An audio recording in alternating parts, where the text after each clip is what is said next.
we're going to do something fun and a little different. We are going to make a bug jar and make some bugs and put them in our jar. And as you can see, they can move around. And you can even take them out if you want to. We're going to make the jar. We're going to draw it, color it, cut it out, cut the window out. Then we're going to glue a little sandwich bag to the back. And we're going to make and draw our own little bugs, and then you can open your sandwich bag and slide the little bugs inside. I think it's really fun. If you don't want them moving around, you can glue them in place where they'll stay put.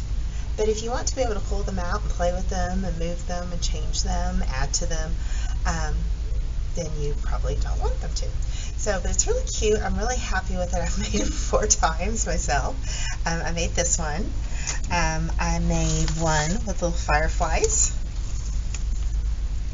You see, thought they turned out cute. The very first one I made just kind of more generic bugs. And then I made one that was actually ended up being a mistake one, but I kept it so you can see. I colored my bugs with marker, and I had to trim the bag to make it fit. So I had to glue my bugs on, and when I glued them on, it made the ink run. So I kept that to let people know that that's not a good idea. So that's my mistake one, my oops one. But my other 3, I'm really happy with how they turned out.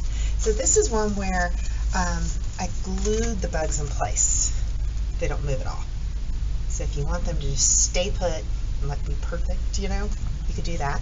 Because at home, my bags were too big, and they had like a Christmas globe on them. I still have Christmas Ziploc bags. So I had to trim them, and so I glued them in place. Same with my little fireflies. I glued them into place. But then I went to the store, and I got some ones that are the right size, and now these move around. So a lot of it will just depend on what it is that you have at home. Okay? So you're going to need, in order to do this, you're going to need some kind of Ziploc bag or plastic wrap, 2 pieces of paper, something to draw with, color with, Sharpie, scissors, and some kind of glue, tape, adhesive, something that you can use to attach your baggie to the back of your jar. And that's basically it. So get your stuff together and we'll get started. Okay, so we're going to start out by drawing our bug jar. And we're actually going to be drawing upside down. But try to not be thinking about that too much and just follow along with me and what I'm doing. And you can just let Miss Thompson worry about that part. And right up here, we're going to draw a rainbow line. And you do want to try to draw kind of big. Notice the amount of space that Miss Thompson's taking up. And you want to try, and there's nothing happening on the screen.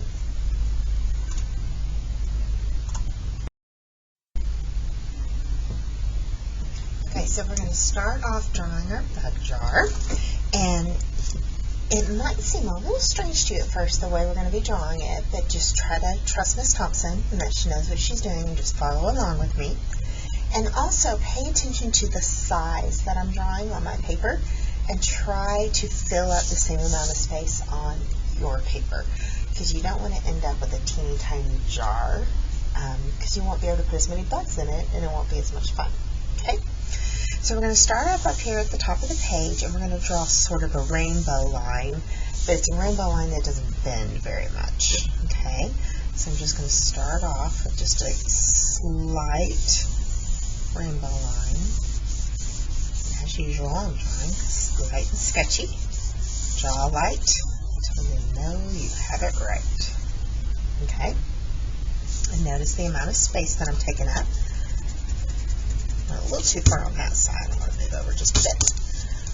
Alright, so there we go. Alright, so now I have that line. Now I'm going to bring a line that I'm going to let it curve just a bit and come down over here. And same thing over here. Let it curve just a teeny tiny bit and come down. And I'm paying attention to the amount of space I have here, and I'm going to let it come down, down, down, down, down. Same thing here. Down, down, down, down, down. And I'm trying to keep it kind of straight and even as much as I can, but I'm also not trying to, drive myself crazy or anything. And I'm going to stop right about here. Okay, so notice where the end of my paper is and how much space I have left, okay? All right, now I am going to turn my paper completely around, and this is actually the bottom of my jar. All right, I'm going to even these out a little bit, and then I'm going to come up here, and this is going to be the top of my jar. And I am going to draw kind of a squished oval up here. And this is going to be the top of my bug jar. Right there. And then I'm going to bring two lines coming down. Okay. And then I'm going to make a curved line connecting them. We've done stuff similar to this before. I feel like I'm losing my voice. Then I'm going to bring this up, and I want it to curve and turn and connect the top. So I may have to alter this and change it just a bit. For example, I don't want that right there, or that. Right there, it looks like it kind of has broad shoulders there, so I'm going to kind of fix that. Then I'm going to put a couple of squished ovals in here, because I don't know if you've ever noticed on jars, they sometimes have those little circles on them. And then I'm going to draw some little lines that go straight up and down, because sometimes they have that little texture on them to help you get good grip when you're trying to open them. Because our bug jar is going to be like an old food jar that we've cleaned out. Maybe an old mayonnaise jar or something. Alright, our jar's looking good. I like it. Okay, now we're going to make a little kind of window right here in the middle. And it's going to be just kind of a rectangle. So I'm going to draw a rectangle right in the middle. And try to center it the best I can. And try to make it nice and try to make it even. But I'm also not going to obsess over making it perfect. Window. And then I'm going to write bug jar up here, and you can make bug, the word, you can make it decorative if you want to, if you want to make it like little bubble letters, or if you want to make it cute. This is the one I made at home this weekend. Made it a little more fancy. For those of you that are younger in kinder and first, that might be a little too advanced for you. And for those of you, especially if you're in kindergarten, you're just learning how to write. Just writing bug jar will be impressive for you. So don't feel like you have to do anything fancy. But if you want to, especially my friends, that's some of my friends in first grade, and definitely my friends in second grade, some of you may want to do something a little more fancy. So I'm just going to leave that up to you and what you want to do.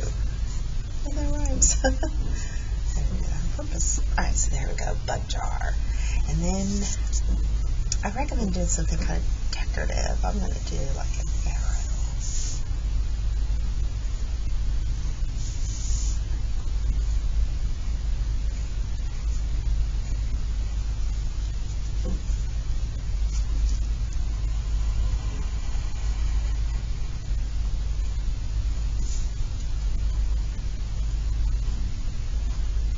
And you can decorate yours absolutely any way you want to decorate it. There's no right or wrong way to decorate it. And again, that's one thing I love about art. You can put your name down here. This is my bug jar. My first name. This is my name's bug jar. I'm going to put a couple hearts here. Maybe this will be a ladybug jar. When I was a little girl, I loved ladybugs. I also loved frogs, and I loved locusts, which I guess were actually cicadas. I used to collect those when I was a kid. All right. Okay, so now I'm ready to Sharpie. Okay, so I'm going to take my Sharpie and I'm going to trace over everything I just did in pencil. And then I am also going to erase everything, or any pencil I can still see. Okay, so I'm going to fast forward to do that step. You can pause to do that for yours, and then we'll come over, meet back here, and I will show you the next step.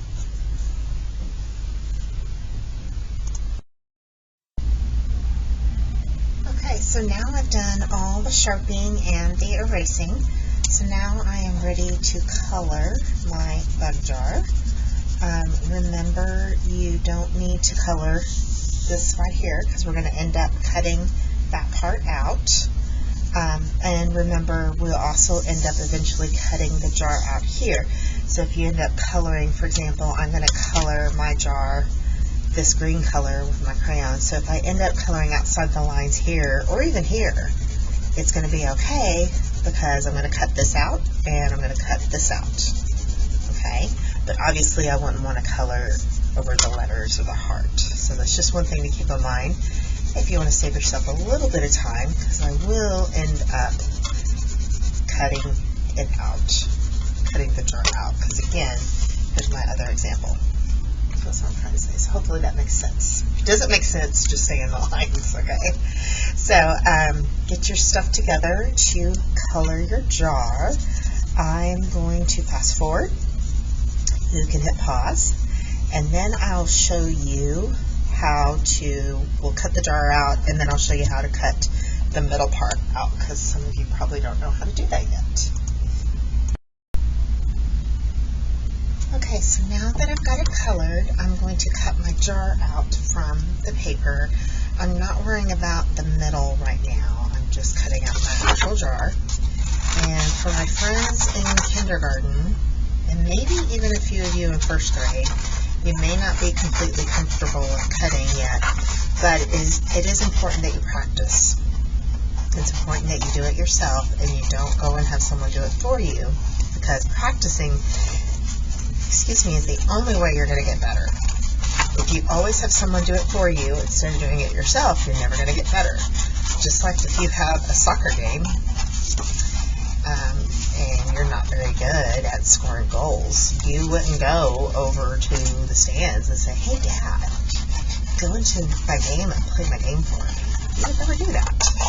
He would say, "No, it's your game and your team, go play." Same thing. You know, you gotta cut it out yourself, even if it's not perfect, even if it looks really jagged. That's the only way you learn. And each time you do it, you'll get a little bit better. All right. So now, if you're still cutting, feel free to pause and come back to it. And then, next thing is we're going to cut out the middle. Now, for this part, if you're in kindergarten or first grade, you may want to get an adult to help you, because it's like, okay, how am I going to get to that middle? Because there's no way to get to it, okay? So what you want to do is you need to make a hole somewhere in here, and you definitely don't want to poke yourself, because like if I have my hand back here and I go to poke a hole with my pencil, I don't want to stab myself with this pencil and hurt myself. Now an adult can figure out how to do that. So go and get mom, dad, aunt, uncle, grandma, grandpa, somebody that's an adult, and they can poke a hole for you in there. Okay? Then once you have a hole, your scissors can go in through that hole there. You'll work your way over to the edge. And then you can cut that little window out.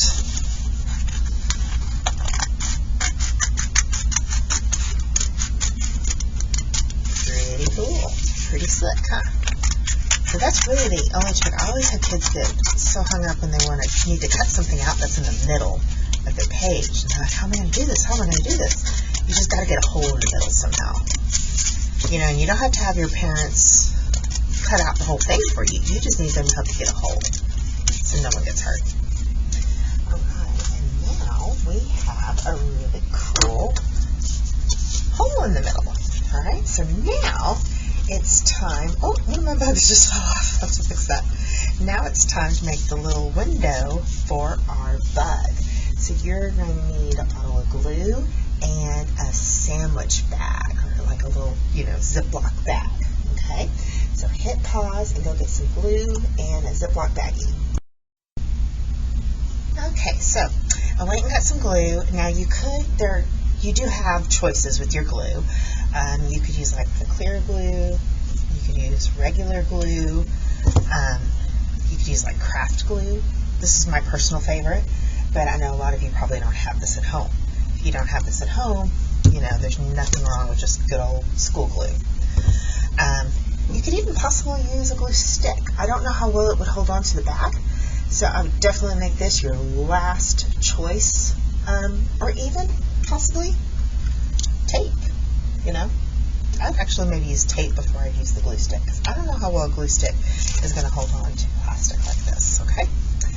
And then what you want to do is you're going to flip it over upside down, and you're going to put the baggie on here. Now the sandwich size baggie, if you drew big enough, is the best size for that, okay? If you drew really small, or if you only have like a bigger baggie, you can take your scissors and you can trim the bag and cut it a little shorter. It'll still be okay. And then you're going to take the glue and you're going to make an outline of glue around your little window.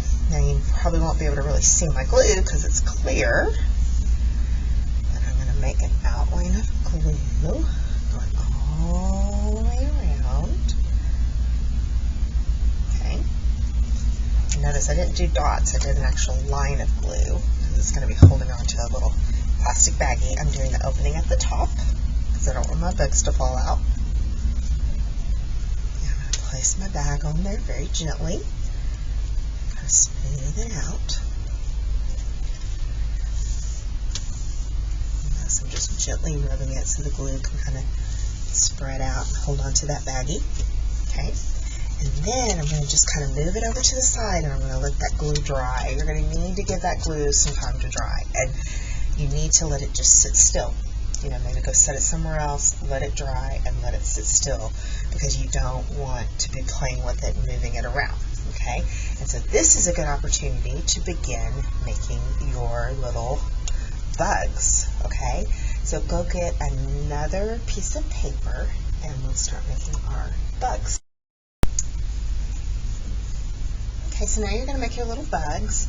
You can make anywhere from 3 to 5 bugs, and how many you make really just depends on how big or small you draw the bugs, because you want to fill up that little window. You don't want it to be too empty, and you also don't want it to be too full.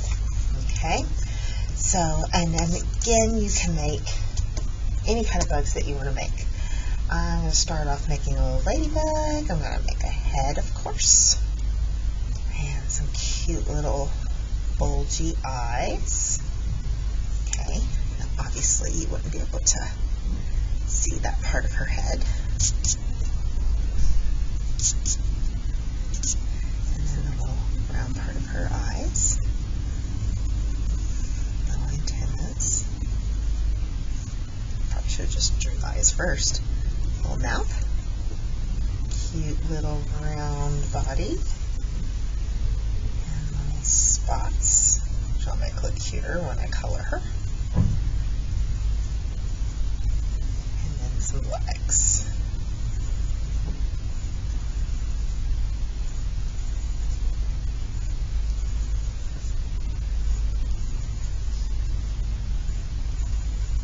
One, two, three, four, five, six, yeah, because insects have 6 legs, right?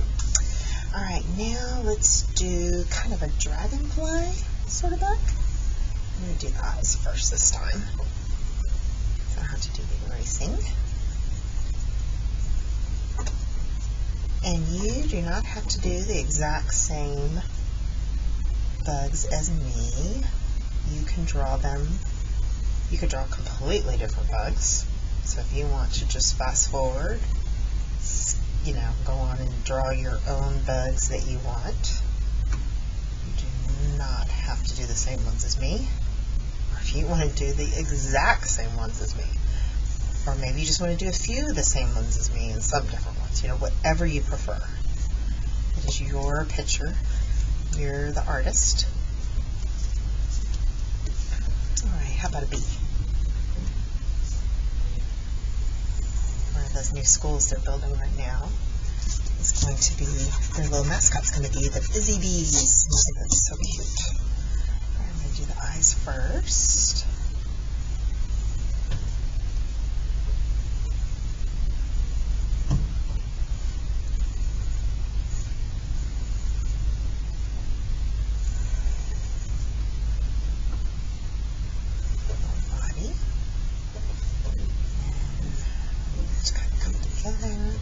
Got the little stinger.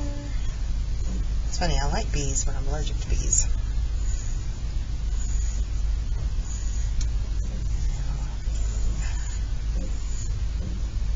Smile, of course.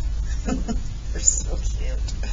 Alright, I'm going to do at least one more. How about a worm? That's another bug I used to collect. It's funny, I look back to when I was a little girl and I can't believe I collected bugs.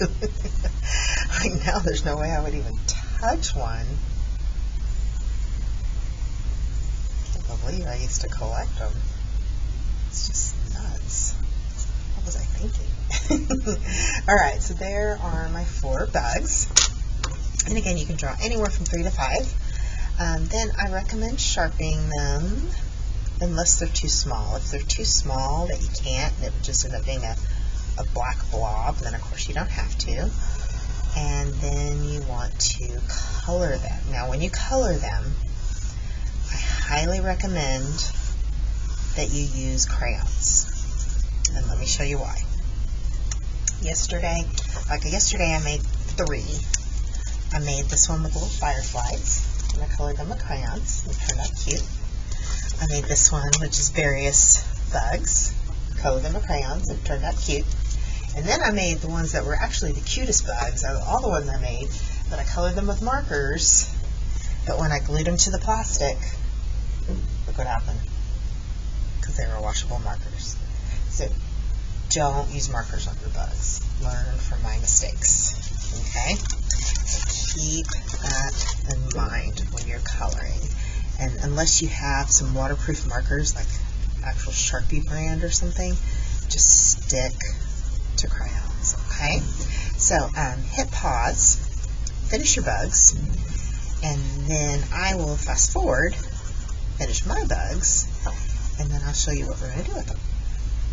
Okay? So I'll see you in just a jiffy. Okay, so now I have my bugs colored, and again I used crayons so I don't have to worry about the colors running. And now I'm going to cut them out. Now again, because most of you are learning how to cut, we're not going to try to be perfect when we cut them out. We're going to actually leave some of the white space around them. So notice how I'm just kind of leaving almost a little kind of halo of white around my little worm. And it's just going to stay like that. If I wanted to cut a little more of the white away here, I could. I wouldn't have to, but I could. Leave them like that. So if you look at especially this one, you see what I'm talking about. So it doesn't have to be perfect. And even though the colors ran on this one, again, you can see. So when you're cutting them out, you know, try, of course, do a good job, but you don't have to get every little scrap of white off, especially around the antennas and the legs. You drive yourself crazy if you try to get it perfect, okay? So hit pause, cut your bugs out. I will fast forward and cut my bugs out, and then I'll show you how you're going to attach them.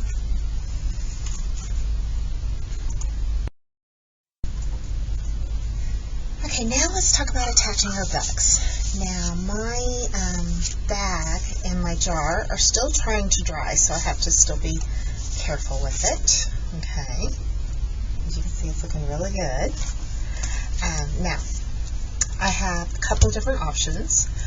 Option 1, I can take my bugs and my glue, and I can put a dot of glue on my bugs, and I can glue them on there, which is how I did my other ones. Okay? If you had to trim your bag to make it fit, like on this one at home, I only had the bigger bag, so I had to trim my bag. If you had to trim your bag to make it fit, gluing it on there is your only option, because there's no bag for you to slide it into, okay? But if you were able to keep the bag, like I was, and still on here, you could slide your bugs into the bag and just leave them in there like that. Okay?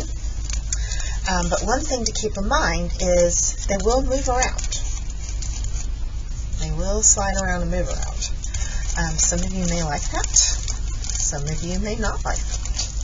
Some of you may want them to sit still and stay in place. Some of you may like that. Some of you may like that you can pull them out and play with them and put them back in. You know? So it's up to you if you were able to keep your bag intact. So those are your two options. And then you have your adorable little bug jar. Hopefully you didn't have an incident like this with the marker, but I ended up keeping that so I could show, what not to do. And then that's basically it. So I'm really happy with this. I hope yours turned out cute. I'm sure they did. I have no doubt. I can't wait to see them. I hope you had fun. I know I had a lot of fun with these. As you can see, I made 4 of them.